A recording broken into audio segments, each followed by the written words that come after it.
the ability to like order stuff online. Like you some places did, but it wasn't until like almost like COVID or no, a couple of years before COVID when people were like, hey, what if we just allowed people to pick stuff Please up? stop playing with my flash drive. I don't want you to break it. But that was around 2019 when 2018 2019 is when it became this big thing at Hy-Vee. And then they made like this what they call a black store, just a store. It was not the biggest success. It kind of failed, and then they went back to their old ways. But originally what it was just a warehouse with just everything, all the grocery stuff or whatever. And then they go around, they'd have people go around, shop it, and then they'd ship it out to all the stores. So it was like a 1 to 2 day delivery time between when you'd order and when you'd get it. But yeah, that's why it didn't work. It didn't work. So they went back to their old ways of having employees go around and shop it. And some stores do it better than others. I think the biggest problem is how the store organizes it. Our store did not have a very good organization system. I helped out a little bit with the frozen area, and definitely made their lives a lot easier. But it was they didn't have a good way of keeping all the items together. A lot of stuff was getting lost, and because you can't keep. There's some stuff you don't want to keep frozen, and then obviously frozen stuff needs to be kept frozen. So they kept those things in separate places. I organized the stuff in the frozen area because it was getting in the way of my shit, and I was able to get my stuff done because their stuff was taking over everything. So I organized their stuff, and they actually gave me a couple meal cards because they were impressed with the way I did it. I made their lives easier, but they still have the problem on the grocery side because most of the stuff people buy is in the grocery aisles, and yeah, I don't want to help with that. I was like, yeah, that's your own horse. Well, the way Walmart, I don't know how Walmart handles frozen, but here's how I would handle it. You have one person that does just you have just a handful of people that are doing groceries, and then a handful of people that are doing frozen. Oh no, that failed too. They tried the department tactic. It was easier to have one person shop all the orders, shop one person's order. That made it much easier to keep stuff together, because otherwise it was like, did you get this person's frozen? Because otherwise you'd have stuff, you'd get ahead, you'd get off in the timing, because you'd have like people's orders would get mixed up. Because they were like, wait, was this for this person or this person? It was a mess. It was easier to keep all the stuff in one cart, and that's what it was easier for, and then just throw it all on a tote. So wait, this tote is for this person, because they tried a thing where it was like times. So it was like from 6 to 7 o'clock. These are these people's orders. Yeah, they tried so many different things. I don't know what they're doing now. I see none of those. They didn't. But the issue they should have done is software. So basically, Walmart, they have their scanner, right? Yeah. You go and say, okay, I'm working on this order. Yes. That lights up telling you, okay, I am working on this order. Yes, that's what Hy-Vee does. Yes. Now, this should only be if you're doing the groceries or the frozen. Okay. Well, what? Say it again. So when you let's say you're a grocery guy. Yeah. You go to click on your order. It's only going to tell you that the order has groceries. It's not going to tell you the frozen. Yes. Okay. So then you have the frozen guy who just has the list of orders that have frozen items. Yes. He's going to hit that. It's going to light up, and now somebody knows that somebody's already working on that. No, that's not the issue. The problem is that they mix customers' orders up. No, I'm getting to this. Okay. Now they get kept in.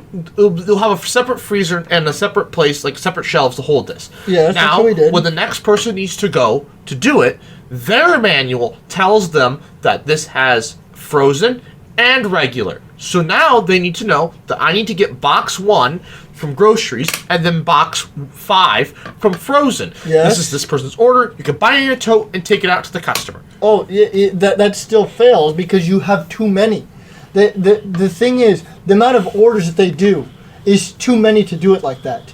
They had to condense it. They had to put multiple stuff. They did the best way to do it. How they found was all the stuff from all the orders, because when the people come, they only allow them to come at certain times, from 6 to 7 o'clock. Well, that's how all of the companies do it. And what they did is they kept all the orders from 6 to 7 o'clock in one spot.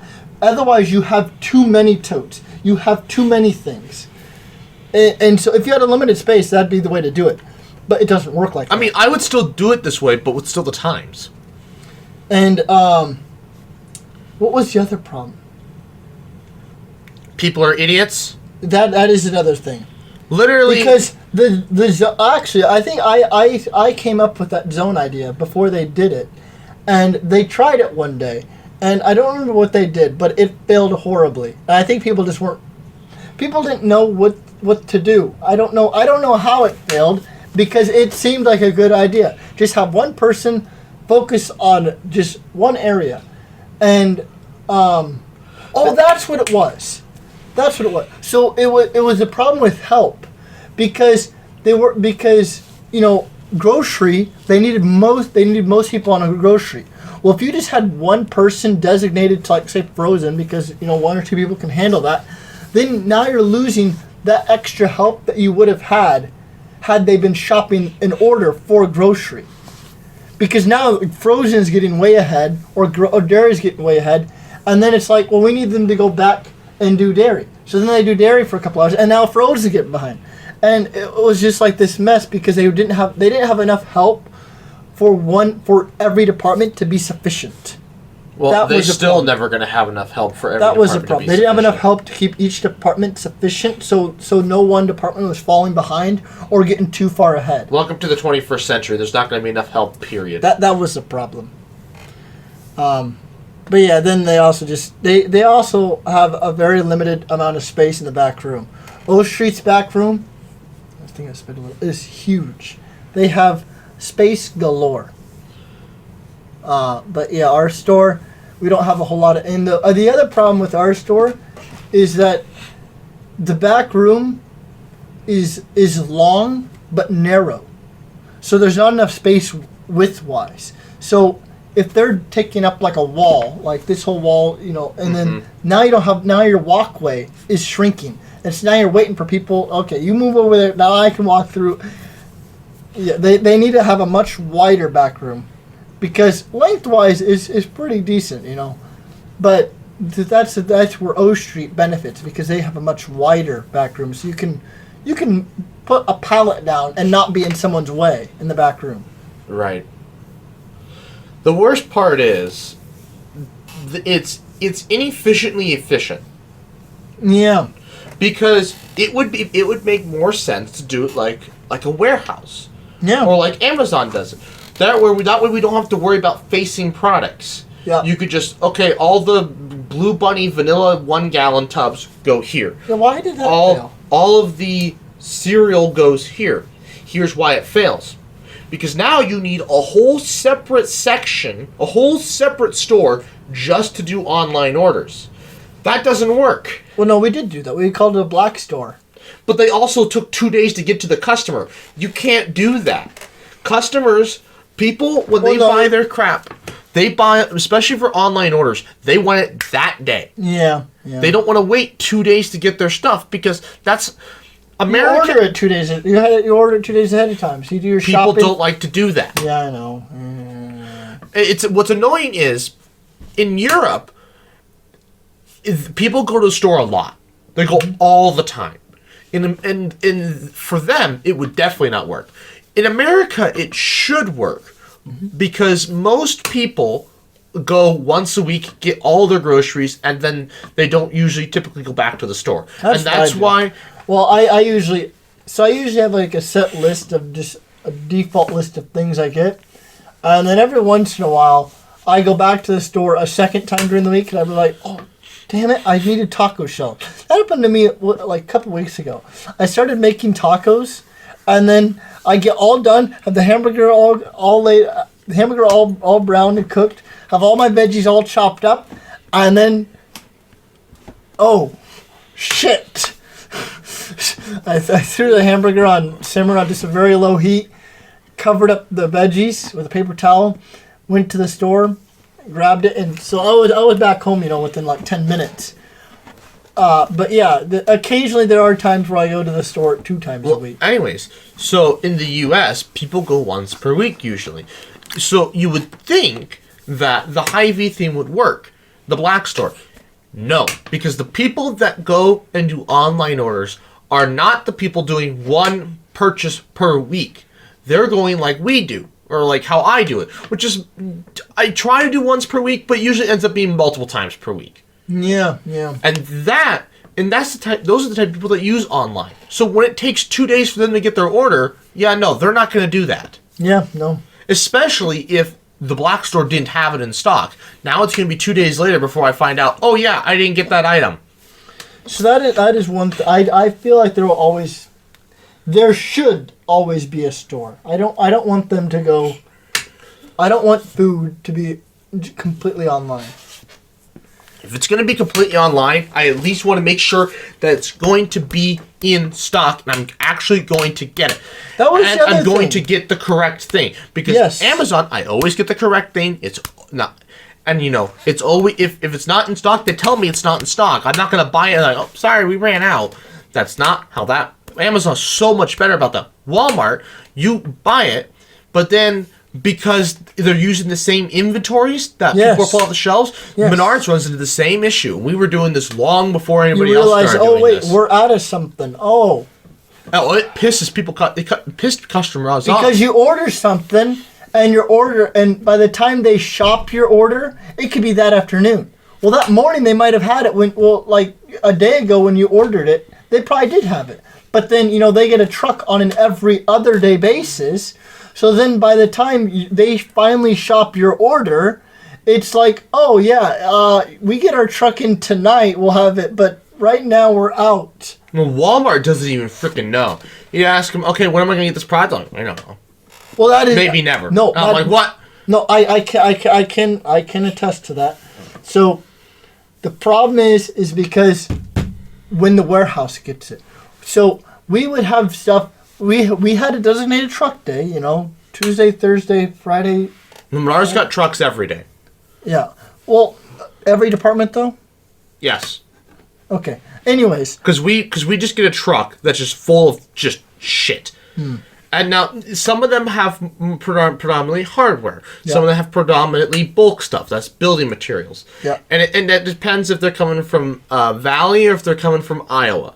The Iowas are the big ones. Yeah. Those usually have, like, 1/4 of its bulk, but most of it's stuff that needs to be broken down and sorted into departments. And it's just a random mesh of things. Yeah. No, but we didn't know when the warehouse would get some of this stuff. Because the warehouse would be out of it, and they're like, I don't know when we're going to get it. The vendor's having the problem. And that's the problem really started in 2020 when stuff started to close, because then they weren't making the products to get them out fast enough. And then, maybe something in their machine, because I know that there was one time, there was some assembly, that one of the companies had some problem with their machine or whatever, and there were only 3 of them in the world. There were only 3 of them in the world. Oh, of course, there's only 3 machines in the entire world. That could make this one product. And they said it'd be, so this was December when I found out, because it was winter time or something, if I remember. And yeah, they're not going to have it up and running until June. I'm like, what? So that's why I started telling people.